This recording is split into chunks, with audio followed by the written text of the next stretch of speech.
He missed the last train home. He was broke, exhausted, and one step away from giving up on his dream. But a stranger's single sentence on that empty platform would change his life forever. Pause. The station was almost deserted. A faint buzzing echoed from the flickering overhead lights, and the tiled floor reflected the cold glow of street lamps outside. Ashan sat on the bench, shoulders hunched, hands gripping the strap of his worn-out sketchbook. The sound of the departing train still lingered in his ears. The last train home. He had missed it by 2 minutes. 2 minutes. He let out a bitter laugh, the kind that burns in your chest instead of lightening it. "Figures," he muttered. "That's my luck. Always too late." Ashan wasn't just talking about the train. For years, he had chased the dream of becoming an artist.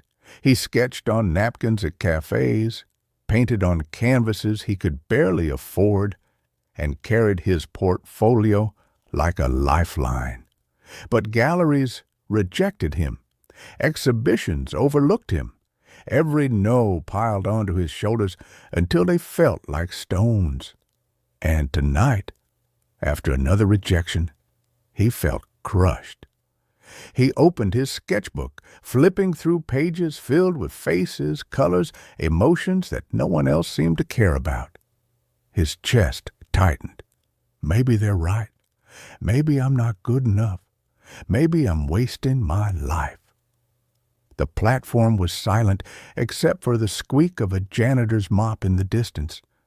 Ashan leaned forward, elbows on his knees, whispering to himself, "What's the point? I've given everything. And for what? Empty pockets, empty promises, empty nights." A voice broke the silence. "Tough night, son?" Ashan startled, looking up. An older man sat a few benches away, his posture relaxed, his eyes kind but sharp, as if they'd seen far more than he'd ever speak aloud. He wore a faded coat, a scarf wrapped loosely around his neck, and held a cane across his lap. Ashan hesitated. He wasn't in the mood for small talk, but the stranger's presence was oddly steadying. With a sigh, he admitted, "Yeah, tough night. Tough year, actually. Tough life." The man chuckled softly. "That's a lot of tough for one sentence." Ashan almost smiled, then shook his head. "I wanted to be an artist, still do, but it feels pointless. Nobody wants my work. Nobody believes in it. I thought tonight would be different, but—" He gestured toward his sketchbook. "Another door slammed in my face." The man leaned forward slightly. "And you believe their no is stronger than your yes?" The words hung in the cold night air. Ashan frowned. "What do you mean?" The man tapped his cane gently against the ground. "Listen, if something lives inside you, truly lives inside you, it's not a mistake. You don't bury it because others don't see it yet. The world doesn't always recognize brilliance at first glance. Sometimes it takes time. Sometimes it takes stubbornness. But if it's in you, don't bury it. The world needs what you're carrying." Ashan blinked, stunned by the weight of the words. Nobody had ever said it like that. Not his family, who begged him to find a real job. Not his friends, who shook their heads when he skipped outings to paint. And certainly not the galleries, with their sterile rejection letters. "Don't bury it," Ashan repeated under his breath. The man nodded once, as if satisfied. He rose slowly, adjusting his coat. "Well, my train's here," he said, though no sound of wheels reached the platform. He gave a small smile. "Good luck, son." And then, just like that, he was gone. Ashan sat frozen, wondering if exhaustion was playing tricks on him. But the words echoed in his mind. If it's in you, don't bury it.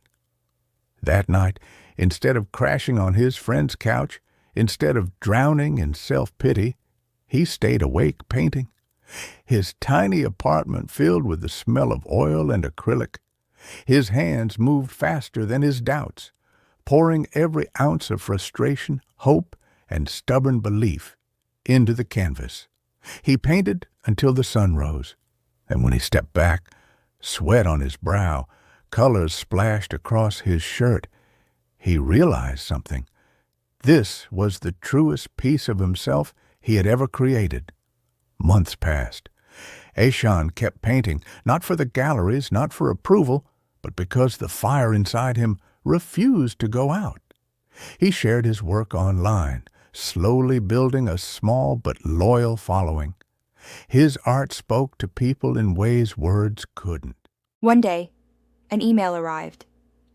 A gallery owner had seen his work through social media and wanted to feature him in a group exhibition.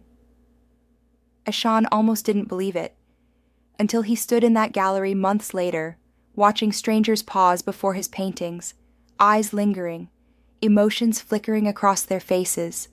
For the first time, people saw what he carried. Years later, his work hung in galleries across cities he once only dreamed of visiting. Critics wrote about his unique style. Collectors fought over his pieces. But through it all, Eshan kept one memory close: the stranger on the empty platform, the man who told him the world needed what he carried. And in every brushstroke, in every color, that voice lived on. Eshan almost gave up the night he missed that train. But sometimes, one moment, one sentence, one stranger, can change the entire course of a life. If this story reminded you not to give up on your dream, subscribe to this channel for more true-to-life stories of hope, resilience, and second chances. Because maybe the world needs what you are carrying too.